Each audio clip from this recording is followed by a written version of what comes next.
BJP ಪ್ರತಿಭಟನೆಯಲ್ಲಿ ಪ್ರತ್ಯೇಕ shocking ಮಾತು ಕೇಳಿ ಬರ್ತಾ ಇದೆ. ಬಿಜೆಪಿ ಹೋರಾಟದ ಮಧ್ಯೆ ಪ್ರತ್ಯೇಕ ರಾಜ್ಯದ ಕೂಗು ಕೇಳಿ ಬರ್ತಾ ಇದೆ. ಪ್ರತ್ಯೇಕ ಜಿಲ್ಲೆಯನ್ನ ಪ್ರಸ್ತಾಪ ಮಾಡುವಂತಹ ಸಂದರ್ಭದಲ್ಲಿ ಕೇಳಿ ಬರ್ತಾ ಇರುವಂತಹ ಮಾತುಗಳು ರಾಜ್ಯದ ಕೂಗು. ಬೆಳಗಾವಿ ಜಿಲ್ಲೆಯನ್ನ ವಿಭಜಿಸದಿದ್ದರೆ ಪ್ರತ್ಯೇಕ ರಾಜ್ಯ ಮಾಡಿ, ಬೆಳಗಾವಿಯನ್ನ 2 ಜಿಲ್ಲೆಯನ್ನಾಗಿ ವಿಭಜಿಸಲೇಬೇಕು, ಇಲ್ಲ ಅಂದ್ರೆ ಉತ್ತರ ಕರ್ನಾಟಕ ರಾಜ್ಯದ ಬೇಡಿಕೆ ತೀವ್ರಗೊಳಿಸ್ತೀವಿ. ಪ್ರತ್ಯೇಕ ರಾಜ್ಯದ ಬೇಡಿಕೆಯನ್ನ ಪ್ರಸ್ತಾಪಿಸಿದ್ದಾರೆ ಶಶಿಕಲಾ ಜೊಲ್ಲೆ ಮಾತಿಗೆ ಏನಂತಾರೆ ಹಾಗಿದ್ರೆ ವಿಜಯೇಂದ್ರ ಅಶೋಕ್ ಗೊತ್ತಿಲ್ಲ. ಏನಾದ್ರೂ ರಿಯಾಕ್ಟ್ ಮಾಡ್ತಾರಾ ನೋಡಬೇಕು. ಅಧಿವೇಶನದ ಸಂದರ್ಭದಲ್ಲಿ ಇದೀಗ ಬೆಳಗಾವಿ ಜಿಲ್ಲೆಯ ವಿಭಜನೆಗೆ ಒತ್ತಾಯದ ಕೂಗು ಕೇಳಿ ಬರ್ತಾ ಇದೆ. ಬೆಳಗಾವಿಯನ್ನ 2 ಜಿಲ್ಲೆಯನ್ನಾಗಿ ವಿಭಜನೆ ಮಾಡಬೇಕು, ಇಲ್ಲ ಅಂತ ಅಂದ್ರೆ ಉತ್ತರ ಕರ್ನಾಟಕದ ರಾಜ್ಯದ ಬೇಡಿಕೆಯನ್ನ ತೀವ್ರಗೊಳಿಸ್ತೀವಿ ಅನ್ನುವಂತಹ ಮಾತನ್ನು ಹೇಳ್ತಾ ಇದ್ದಾರೆ. ರೈತ ವಿರೋಧಿ ಸರ್ಕಾರಕ್ಕೆ, ರೈತ ವಿರೋಧಿ ಸರ್ಕಾರ ಧಿಕ್ಕಾರ, ಧಿಕ್ಕಾರ, ಧಿಕ್ಕಾರ.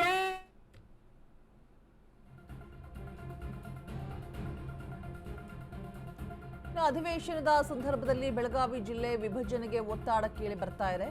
ಕಾಂಗ್ರೆಸ್ ಬಿಜೆಪಿ ನಾಯಕರಿಂದ ಇಬ್ಬಾಗದ ಕೂಗು ಕೂಡ ಕೇಳಿ ಬರ್ತಾ ಇರುವಂತದ್ದು. ಬೆಳಗಾವಿ ವಿಭಜನೆಗೆ ಸಾಲು ನಾಯಕರು ಒತ್ತಡವನ್ನ ಹಾಕ್ತಾ ಇದ್ದಾರೆ. ಶಶಿಕಲಾ ಜೊಲ್ಲೆ ಕೂಡ ಈ ಬಗ್ಗೆ ಸದನದಲ್ಲಿ ಮಾತನಾಡಿರುವಂತದ್ದು. ಸತೀಶ್ ಜಾರಕಿಹೊಳಿ, ಬಾಲಚಂದ್ರ ಜಾರಕಿಹೊಳಿ, ಹೆಬ್ಬಾಳ್ಕರ್, ಶಶಿಕಲಾ ಜೊಲ್ಲೆ ಸೇರಿ ಹಲವರು ಒತ್ತಾಯಿಸ್ತಾ ಇದ್ದಾರೆ. ವಿಭಜನೆಯನ್ನ ಮಾಡಿ, ಇಲ್ಲ ಅಂದ್ರೆ ಪ್ರತಿಭಟನೆಯ ಕೂಗು ಇನ್ನು ಅತಿರೇಕಕ್ಕೆ ಹೋಗುತ್ತೆ, ಇನ್ನಷ್ಟು ಬೇಡಿಕೆಗಳನ್ನು ಈಡೇರಿಸುವಂತಹ ಸವಾಲುಗಳು ಎದುರಾಗುತ್ತೆ. 3 ಜಿಲ್ಲೆಗಳಾಗಿ ವಿಭಜನೆ ಮಾಡಿ, ಬೆಳಗಾವಿಯಿಂದ ಬೇರ್ಪಡುತ್ತಾ ಹಾಗಿದ್ರೆ ಗೋಕಾಕ್ ಚಿಕ್ಕೋಡಿ ಭಾಗ ಅನ್ನುವಂತಹ ಸಂಶಯ ಪ್ರಶ್ನೆ ಎದುರಾಗುತ್ತೆ. ಆಬ್ವಿಯಸ್ಲಿ ಈ ಅಧಿವೇಶನದಲ್ಲಿ ಹೊರಬೀಳುತ್ತಾ ಹಾಗಿದ್ರೆ ಫೈನಲ್ ಡಿಸಿಷನ್ ಕಾದ್ ನೋಡ್ಬೇಕು. ಇದಕ್ಕೆ ಯಾವ ರೀತಿಯಾಗಿ ರಿಯಾಕ್ಟ್ ಮಾಡ್ತಾರೆ ವಿಜಯೇಂದ್ರ ಹಾಗೆ ಅಶೋಕ್ ಕಾದ್ ನೋಡ್ಬೇಕಾಗಿದೆ. ಸೊ ಏನೆಲ್ಲ ಸಮಸ್ಯೆಗಳಾಗ್ತಾ ಇದೆ. ರೀಸೆಂಟ್ ಆಗಿ ಕಬ್ಬು ಬೆಳೆಗಾರರು ಹೋರಾಟವನ್ನು ಮಾಡಿದ್ರು, ಆದ್ರೂ ಕೂಡ ನಿಗದಿತ ಬೆಲೆಯನ್ನ ಕೊಡ್ಲೇ ಇಲ್ಲ ಸರ್ಕಾರ. 300 ರೂಪಾಯಿ ಹೆಚ್ಚು ಕಮ್ಮಿ ಮಾಡೋದಕ್ಕೆ ಮೀನಾಮೇಷವನ್ನ ಎನಿಸ್ತು. ಇದೀಗ ಇದೇ ವಿಚಾರವನ್ನ ಮುಂದಿಟ್ಕೊಂಡು ಏನೆಲ್ಲ ರೈತರಿಗೆ ಸಮಸ್ಯೆಗಳಾಗ್ತಾ ಇದೆ, ಯಾಕೆ ವಿಭಜನೆಯನ್ನ ಮಾಡಲೇಬೇಕು ಬೆಳಗಾವಿಯನ್ನ ಅನ್ನುವಂತಹ ಎಲ್ಲಾ ವಿಚಾರಗಳನ್ನು ಕೂಡ ಡಿಸ್ಕಸ್ ಮಾಡ್ಲಾಗ್ತಾ ಇದೆ. ಬಟ್ ಏನ್ ಫೈನಲಿ ಡಿಸಿಷನ್ ತೆಗೆದುಕೊಳ್ತಾರೆ, ಯಾವ ರೀತಿ ರಿಯಾಕ್ಟ್ ಮಾಡ್ತಾರೆ ವಿಜಯೇಂದ್ರ ಹಾಗೆ ಅಶೋಕ್ ಅನ್ನೋದು ಪ್ರಶ್ನೆ ಆಗಿಯೇ ಉಳಿದಿದೆ. ಬಟ್ ಬೇಡಿಕೆಯನ್ನಂತೂ ಮುಂದಿಟ್ಟಿದ್ದಾರೆ. ಒತ್ತಡವಂತೂ ಕೇಳಿ ಬರ್ತಾನೆ ಇದೆ. ಅಧಿವೇಶನದಲ್ಲಿ ಜಿಲ್ಲೆ ವಿಭಜನೆಗೆ ಒತ್ತಡ ಕೇಳಿ ಬರ್ತಾ ಇರುವಂಥದ್ದು ಕಾಂಗ್ರೆಸ್ ಬಿಜೆಪಿ ನಾಯಕರಿಂದ ಇಬ್ಬಾಗದ ಕೂಗು ಕೇಳಿ ಬರ್ತಾ ಇದೆ. ಬೆಳಗಾವಿಯಿಂದ ಬೇರ್ಪಡುತ್ತಾ ಹಾಗಿದ್ರೆ ಗೋಕಾಕ್ ಚಿಕ್ಕೋಡಿ ಭಾಗ ಕಾದ್ ನೋಡಬೇಕು, ಏನೆಲ್ಲ ಆದೇಶಗಳು ಹೊರ ಬೀಳುತ್ತೆ ಅಧಿವೇಶನದಲ್ಲಿ ಅಂತ ಹೇಳ್ಬಿಟ್ಟು ಹೆಬ್ಬಾಳ್ಕರ್, ಶಶಿಕಲಾ ಜೊಲ್ಲೆ ಸೇರಿ ಹಲವರು ಒತ್ತಾಯ ಮಾಡ್ತಾ ಇದ್ದಾರೆ. ಸತೀಶ್ ಜಾರಕಿಹೊಳಿ ಆಗಿರ್ಬೋದು, ಬಾಲಚಂದ್ರ ಜಾರಕಿಹೊಳಿ ಆಗಿರ್ಬೋದು, ಎಲ್ಲರೂ ಕೂಡ ಇದೇ ಮಾತನ್ನು ಹೇಳ್ತಾ ಇರುವಂಥದ್ದು. ನೆನ್ನೆ ಸಿಎಂ ಭೇಟಿಗಾಗಿ ಚರ್ಚೆಯನ್ನು ಕೂಡ ನಡೆಸಿರ್ತಾರೆ ಜಾರಕಿಹೊಳಿ ಬ್ರದರ್ಸ್ ಇಬ್ರು ಕೂಡ. 3 ಜಿಲ್ಲೆಗಳಾಗಿ ವಿಭಜನೆ ಆಗುತ್ತಾ ಬೆಳಗಾವಿ ಜಿಲ್ಲೆ, ಅಥವಾ 2 ಆಗಿ ಮಾಡ್ತಾರಾ ಗೊತ್ತಿಲ್ಲ. ಸೊ ಕಾದು ನೋಡಬೇಕು ಏನೆಲ್ಲ ಫೈನಲ್ ಡಿಸಿಷನ್ ಹೊರ ಬೀಳುತ್ತೆ ಅಂತ ಹೇಳ್ಬಿಟ್ಟು.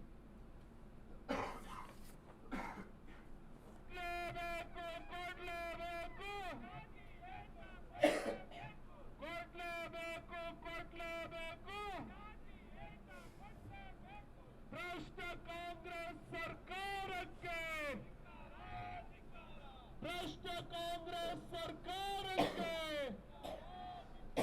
ರೈತ ವಿರೋಧಿ ಕಾಂಗ್ರೆಸ್ ಸರ್ಕಾರಕ್ಕೆ, ರೈತ ವಿರೋಧಿ ಕಾಂಗ್ರೆಸ್ ಸರ್ಕಾರಕ್ಕೆ ಕೊಡ್ಲೇಬೇಕು, ಚಾಟಿ ಏಟು ಕೊಡ್ಲೇಬೇಕು.